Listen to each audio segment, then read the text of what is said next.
तो ये माताओं का दायित्व है बंधु। और माताओं का स्थान जो है हमारे सनातन धर्म में बहुत उच्च है। जैसे यदि हम कहते हैं सीता राम, तो पहले सीता कहते हैं, बाद में राम कहते हैं। हम कहते हैं राधे श्याम, तो पहले राधे कहते हैं, तब बाद में श्याम कहते हैं। पहले हम गौरी कहते हैं, तब जाकर के शंकर कहते हैं। तो पहले माताओं का स्थान है, बाद में पुरुषों का स्थान। और हमारे गुरुदेव भगवान कहा करते थे, यत्र नार्यस्तु पूज्यन्ते रमन्ते तत्र देवता। जहां पर नारियों का सम्मान होता है, नारियों की पूजा होती है, वहां पर देवता निवास करते हैं।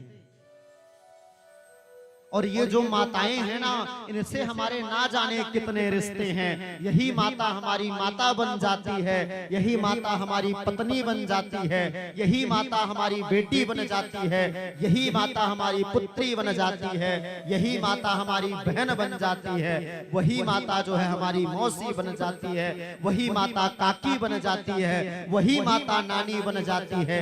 एक माता से कितने रिश्ते हैं बंधुओं। सृष्टि की उत्पत्ति का जो कारक बीज है वो माता से है। और यदि माता नहीं होगी ना, तो फिर जो है तो संसार की परिकल्पना नहीं की जा सकती। इसीलिए तो हमारे यहाँ बहू को लक्ष्मी कहा गया है, कुल बहू को, और पत्नी को पत्नी नहीं कहा गया है। क्या कहा गया है? धर्म पत्नी। पति को धर्मपति नहीं कहा गया है। क्षमा कीजिएगा नगसर वासियों, पत्नियों को जो है धर्म पत्नी कहा गया है, क्योंकि धर्म का अधिकार हमें पत्नी से मिलता है। पत्नीर्नो कथम धर्मः पत्नीर्नो यज्ञ संयोगः।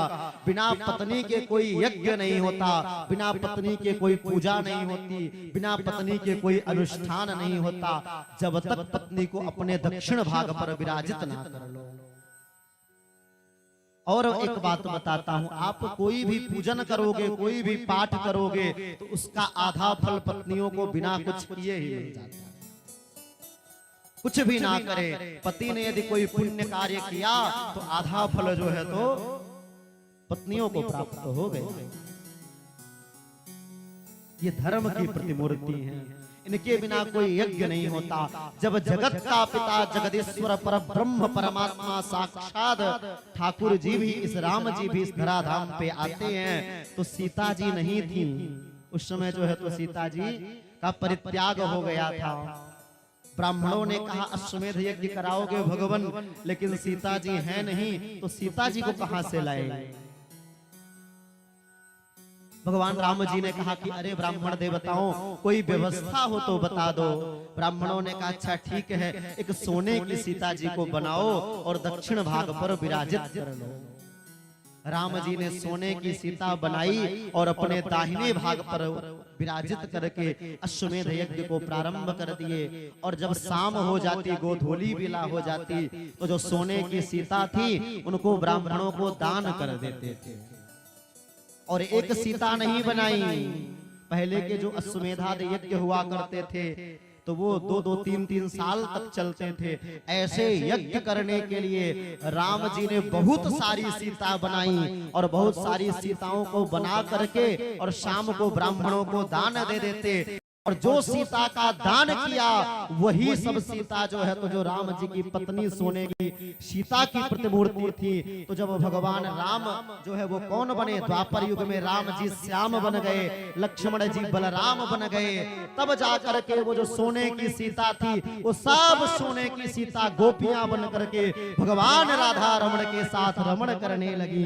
प्रेम से लक्ष्मी नारायण भगवान की जय। तो एक दो नहीं, वो जो 16,000 पटरानियां भगवान की थी वो सब रामावतार की सीता ही थी बंधुओं। बड़े बड़े विमलात्मा, महात्मा, यति, योगी, सन्यासी, ये सब भगवान के साथ रमण करने लगे। राम और श्याम में कोई भेद नहीं। एक मर्यादा पुरुषोत्तम है तो दूसरे लीला पुरुषोत्तम है, कोई भेद नहीं। राम जी का जन्म कितने बजे हुआ? नवमी तिथि मधुमास पुनीता, शुक्ल पक्ष अभिजित हरिप्रीता। नवमी तिथि को मध्याह्न के 12 बजे राम जी आए। कितने बजे? 12 बजे आए। और श्याम जी कितने बजे आए? रात्रि के 12 बजे आए। तो 12-12 मिलाकर कितने हो गए? 24 हो गए। तो भगवान के कितने अवतार हैं? 24 अवतार हैं। गायत्री मंत्र में कितने अक्षर हैं? 24 अक्षर हैं। 24 ही अक्षर गायत्री मंत्र में है। यहाँ तक कि जो हमारा राष्ट्रीय ध्वज है, तिरंगा झंडा है, उसके अंदर जो है तो एक चक्र बना है, तीलियां हैं उसमें। वो तीलियां कितनी हैं? 24 तीलियां हैं। भगवान के अवतार भी 24 हैं। गायत्री मंत्र में 24 ही अक्षर है। दिन के 12 बजे और रात्रि के 12 बजे मिलाकर कितने हो गए? 24 हो गए। तो इस प्रकार से जो राम है वही श्याम है बंधुओं, तनिक भी भेद नहीं है। राम जी थे, लखन लाल जी थे, हनुमान जी थे। तो राम जी बड़े थे, लखन लाल छोटे थे। तो लखन जी जब गुस्साते थे तो राम जी शांत कर देते थे। लक्ष्मण जी ने कहा मुझे बहुत शांत किए हो, इस बार आपसे पहले मैं जाऊंगा। तो लक्ष्मण जी बड़े होकर बलराम बन गए और इस बार हमारे राम जी छोटे होकर के श्याम बन गए। रामावतार में हनुमान जी चरणों में रहा करते थे, चरणों में बैठते थे ना। राम जी ने कहा खूब चरणों में बैठ लिए, इस बार जाओ सबसे ऊपर बैठ जाओ। तो कृष्णावतार में जो है तो हनुमान जी ध्वजा के रूप में सबसे ऊपर। जो रावण था वो अगले जन्म में रामावतार में कौन बना? रावण बनता है शिशुपाल। और जो सीता जी हैं वो कौन बन जाती हैं? रुक्मिणी जी बन जाती हैं। रामावतार में जो है तो रावण ने सीता का हरण किया।